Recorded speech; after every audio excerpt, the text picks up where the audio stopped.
Hey guys, welcome to your Friday Facebook Live. I'm Dr. Greer from Greer Plastic Surgery, and today we're going to talk a little bit about breast implants and a breast lift. Namely, can you have implants and a lift at the same time?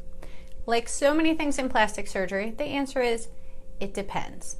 So there's a spectrum. On one end of the spectrum are women with just a little bit of ptosis, that's the scientific word for droopiness. And really what's happened is that the breast size has decreased a little bit after having kids or losing weight or breastfeeding, and adding an implant will fill out the amount of skin that's there. So in that case, you may not even need a lift, and just adding an implant will fill out that skin envelope, is what we call it, and give you a nice perky round full breast. Now further into the spectrum are women who have a little bit more extra skin or a little bit more of a droop. And adding an implant will add volume and fill out that skin envelope, but it won't quite correct everything. And in that case, doing a small lift at the time of placing an implant is usually enough. So that will involve an incision around the nipple. The incision may go down the front of the breast and underneath a little bit. It's called an inverted T or a Y's pattern. When the incision's just around the nipple and down the front, it's called a lollipop because that's what it looks like. And that incision's just there to raise the nipple back up into its normal position and to get rid of some of the extra skin so that the amount of skin matches the amount of breast tissue plus implant. Now in more extreme cases, there's a whole lot of droop. And the way we measure droop, if you're not familiar, the crease under the breast is called the inframammary fold. If the breast drops below that line, then you have ptosis or droopiness.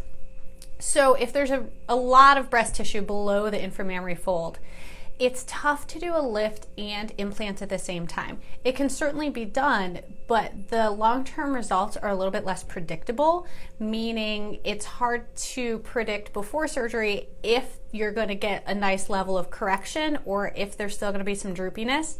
And there can also be issues with the implant being a little bit too high or too low, just because there's so many moving parts. So in instances like that, I recommend a two-step approach where we do a lift first. Often women aren't really sure how much breast tissue they have because it's kind of spread out and it's not all up where it should be. So doing a lift will help get that centralized. A lot of women find that that's all they need, and just having that perkiness is back is great and they don't need an implant.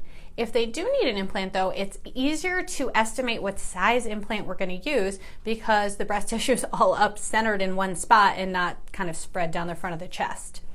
So the other advantage, besides just a better estimate of what implant, is that when you're lifting, you're bringing things up, right? And if you put an implant in, that's putting weight in the breast and it's literally pushing on those incisions.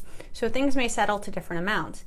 If you do the lift first and let that have time to heal, then your implant isn't going to do any damage to the lift. Basically, it means your implant's going to be in a more stable position after the lift when you do that first. If you try to lift everything and add weight, then that's why it's a little bit more unpredictable. So it's hard to tell for yourself based on this conversation if you would need a lift or implant. That's something you definitely need to have evaluated by a plastic surgeon. But I can generally tell you in the office after your consultation if you're going to need a two-stage approach or just one. And a lot of women are pleasantly surprised to find out they don't even need an implant, just a lift. We're going to put a link at the bottom of this post linking to the before and after pictures on my website. So by all means, go and check those out. And then if you have any questions about them, respond to the post. I love answering questions. I will see you guys next week for another Facebook Live Friday. Of note, we are going to post a graphic on Thursday afternoon asking for any questions. So if there's anything you'd like to hear about or things that you've got questions about, post them and I will answer them. I love talking to you guys every Friday. Have a fabulous weekend and hopefully it will warm up soon. Take care.